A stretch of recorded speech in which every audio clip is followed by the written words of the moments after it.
Lantas apakah Komnas HAM sudah tiba di Makobrimob untuk melakukan pemeriksaan Baradae? Kita bergabung dengan rekan Eka Nugraha langsung dari Makobrimob Kelapa II Depok.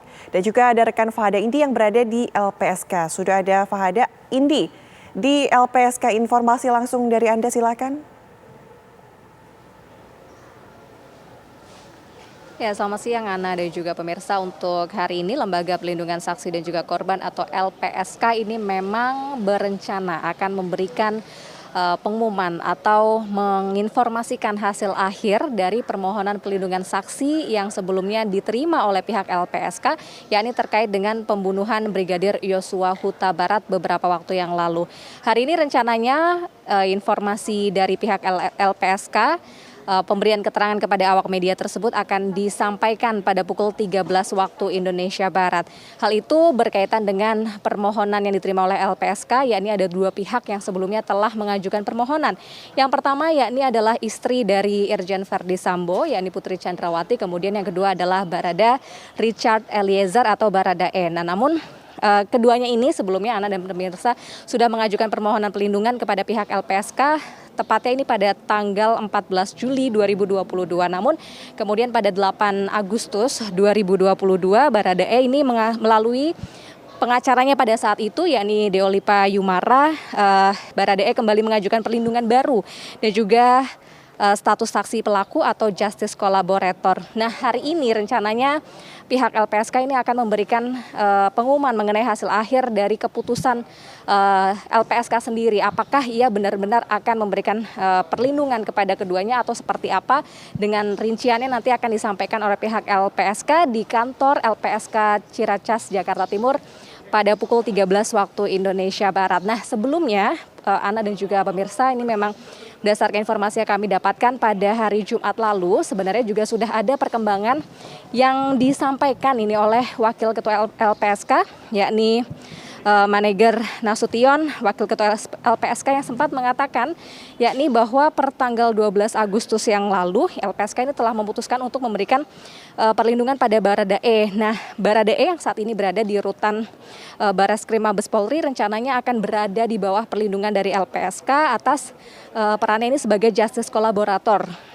Nantinya setiap kegiatan yang dilakukan oleh Baradae ini akan turut mendapatkan pengawalan dari pihak LPSK. Namun lebih lanjut LPSK ini akan sebelumnya ini akan berkoordinasi lebih lanjut dengan pihak Bareskrim Polri untuk keputusan resminya akan disampaikan pada siang hari ini, Ana.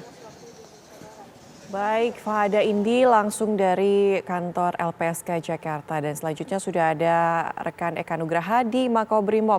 Eka, bagaimana? Apakah sudah datang pihak-pihak dari Komnas HAM? Ya, Ana, terkait dengan Komisi Nasional Hak Asasi Manusia, memang rencananya hari ini akan datang ke Makobrimob. Namun hingga siang ini kami belum melihat rombongan dari Komnas HAM tiba di Makobrimob. Rencananya memang Komnas HAM akan memeriksa Bayangkara II Richard Eliezer atau Baradae pada hari ini. Dan pemeriksaan memang dilakukan di Makobrimob Depok, Jawa Barat. Baradae diperiksa oleh Komnas HAM terkait kasus tewasnya Brigadir J yang terjadi di rumah dinas Verdi Sambo pada 8 Juli lalu.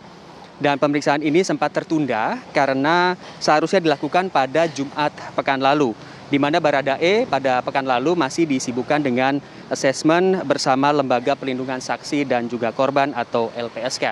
Dan sejatinya pemeriksaan Baradae dijadwalkan sama dengan Verdi Sambo dan juga Putri Chandrawati yang dilakukan harusnya pada Jumat pekan lalu. Namun Putri Chandrawati, istri dari Verdi Sambo, juga berhalangan hadir. Dan Komnas HAM hanya memeriksa Verdi Sambo di sel isolasi khusus Makobrimob. Dalam pemeriksaan itu, Komnas HAM telah mendapatkan dua pengakuan dari sang mantan Kadif Propam. Yang pertama yaitu Verdi Sambo mengakui sebagai aktor utama dari peristiwa tewasnya Brigadir J. Dan yang kedua menyangkut soal rekayasa dan skenario palsu serta distorsi narasi di peristiwa penembakan Brigadir J. Verdi mengaku dialah yang melakukan perancangan khusus dalam usaha menghambat pengungkapan kebenaran dan proses penyidikan pada 8 Juli lalu. Dan pada pekan lalu pun secara bersamaan pihak Komnas HAM sempat memberikan pernyataan perihal menemukan indikasi kuat terjadinya pelanggaran HAM dalam kasus kematian Brigadir J. Dan Komnas HAM menduga adanya obstruction of justice atau upaya penghambatan pengakuan penegakan hukum dalam konteks perusakan tempat kejadian perkara. Dan jika itu benar terjadi perusakan tempat kejadian perkara, ini sama saja telah melanggar hak asasi manusia. Kami masih menunggu kehadiran dari Komnas HAM di Makobrimob. Untuk sementara kembali ke Anda, Ana, di studio. Baik, terima kasih Eka Nugraha mengabarkan langsung dari Makobrimob Kelapa II Depok. Dan sebelumnya sudah ada rekan Fahda Indi yang mengabarkan langsung dari Komnas HAM.